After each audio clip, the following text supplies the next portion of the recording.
When Satan heard that enmity should exist between himself and the woman, and between his seed and her seed, he realized that his work of depraving human nature would be interrupted. By some means, man would be enabled to resist his power. Yet, as the plan of salvation was more fully unfolded, Satan rejoiced with his angels. Having caused man's fall, he believed he could bring down the Son of God from his exalted position. He declared that his plans had thus far been successful upon the earth, and that when Christ should take upon himself human nature, he also might be overcome, and thus the redemption of the fallen race might be prevented. Heavenly angels more fully opened to our first parents the plan that had been devised for their salvation. Adam and his companion were assured that, in spite of their great sin, they were not to be abandoned to the control of Satan. The Son of God had offered to atone with his own life for their transgression. A period of probation would be granted to them, and through repentance and faith in Christ, they might again become the children of God. The sacrifice demanded by their transgression revealed to Adam and Eve the sacred character of the law of God. They saw, as they had never seen before, the guilt of sin and its dire results. In their remorse and anguish, they pleaded that the penalty might not fall upon him whose love had been the source of all their joy. Rather, let it descend upon them and their posterity. They were told that since the law of Jehovah is the foundation of his government in heaven as well as upon the earth, even the life of an angel could not be accepted as a sacrifice for its transgression. Not one of its precepts could be abrogated or changed to meet man in his fallen condition. But the Son of God, who had created man, could make an atonement for him. As Adam's transgression had brought wretchedness and death, so the sacrifice of Christ would bring life and immortality. Not only man, but the earth had by sin come under the power of the wicked one, and was to be restored by the plan of redemption. At his creation, Adam was placed in dominion over the earth, but by yielding to temptation, he was brought under the power of Satan. Of whom a man is overcome, of the same is he brought in bondage. When man became Satan's captive, the dominion which he held passed to his conqueror. Thus, Satan became the god of this world. He had usurped that dominion over the earth which had been originally given to Adam, but Christ, by his sacrifice paying the penalty of sin, would not only redeem man, but recover the dominion which he had forfeited. All that was lost by the first Adam will be restored by the second. Says the prophet, O tower of the flock, the stronghold of the daughter of Zion, unto thee shall it come, even the first dominion.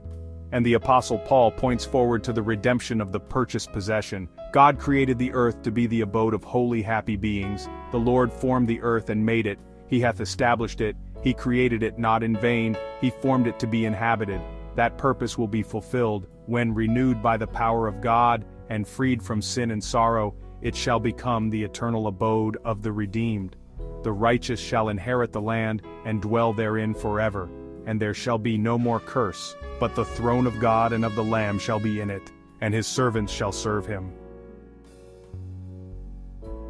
Adam, in his innocence, had enjoyed open communion with his Maker, but sin brought separation between God and man, and the atonement of Christ alone could span the abyss and make possible the communication of blessing or salvation from heaven to earth. Man was still cut off from direct approach to his Creator, but God would communicate with him through Christ and angels. Thus were revealed to Adam important events in the history of mankind, from the time when the divine sentence was pronounced in Eden, to the flood, and onward to the first advent of the Son of God. He was shown that while the sacrifice of Christ would be of sufficient value to save the whole world, many would choose a life of sin rather than of repentance and obedience. Crime would increase through successive generations, and the curse of sin would rest more and more heavily upon the human race, upon the beasts, and upon the earth. The days of man would be shortened by his own course of sin. He would deteriorate in physical stature and endurance, and in moral and intellectual power, until the world would be filled with misery of every type. Through the indulgence of appetite and passion, men would become incapable of appreciating the great truths of the plan of redemption.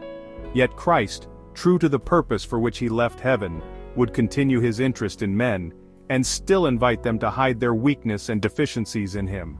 He would supply the needs of all who would come unto him in faith, and there would ever be a few who would preserve the knowledge of God and would remain unsullied amid the prevailing iniquity. The sacrificial offerings were ordained by God to be to man a perpetual reminder and a penitential acknowledgement of his sin and a confession of his faith in the promised Redeemer.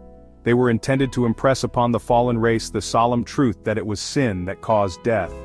To Adam, the offering of the first sacrifice was a most painful ceremony.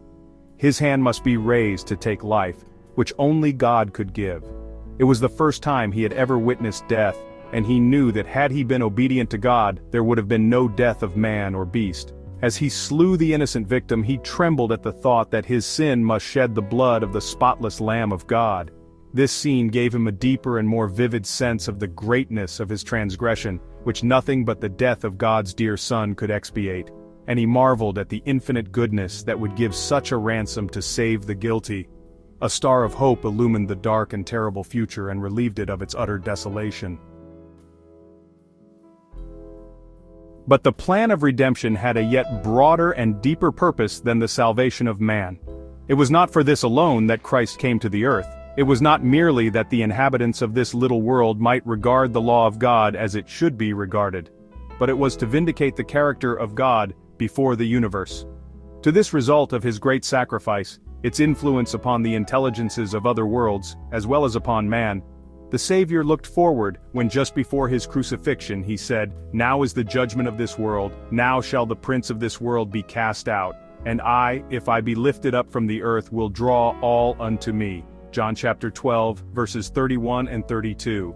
The act of Christ in dying for the salvation of man would not only make heaven accessible to men, but before all the universe it would justify God and his Son in their dealing with the rebellion of Satan. It would establish the perpetuity of the law of God and would reveal the nature and the results of sin.